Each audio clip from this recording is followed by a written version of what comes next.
எனக்கு திறமை இருக்குயா. இப்போ ஊரை விட்டு ஓடி வந்து பாக்யராஜ் இது மாதிரி பெரிய ஆளுங்களுக்கு கதையெல்லாம் நீங்கள் கேட்டிங்கன்னா, நான் இங்கே அசிஸ்டன்ட் டைரக்டராக வேலை செஞ்சேன், அங்கே வேலை செஞ்சேன், இங்கே வேலை செஞ்சேன், இப்படி என் திறமையை காட்டுறதுக்கு எனக்கு இப்படி இல்லை, நான் இப்போ இப்படி கதை சொன்னேன், அப்படி கதை.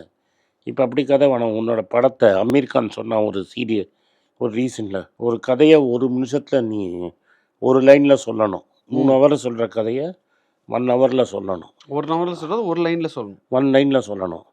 ஸோ உன்னோட அவ்வளோ சொல்கிற என் படத்தை 15 நிமிஷத்தில் நீ ஷூட் பண்ணிட்டேன்னு வச்சுக்கோ. You can compress it. ஒரு ஐஃபோன் போருமே உனக்கு.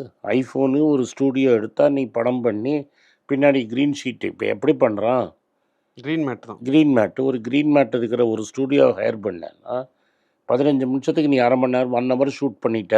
உன் கதை ஸ்ட்ராங்காக இருக்குன்னா 3-4 கேரக்டரை கூப்பிட்டு வர, 3-4 கேரக்டரை ஒரு ரூமில் க்ரீன் மேட்டை வச்சு ஷூட் பண்ணி நீ எடிஷனில் உன்னோட ஸ்கில்லை காமிச்சிட்டேன்னு வையி, உனக்கு ப்ரொடியூசரே வேண்டாம்ல. எனக்கு எதுக்கு ப்ரொடியூசரு?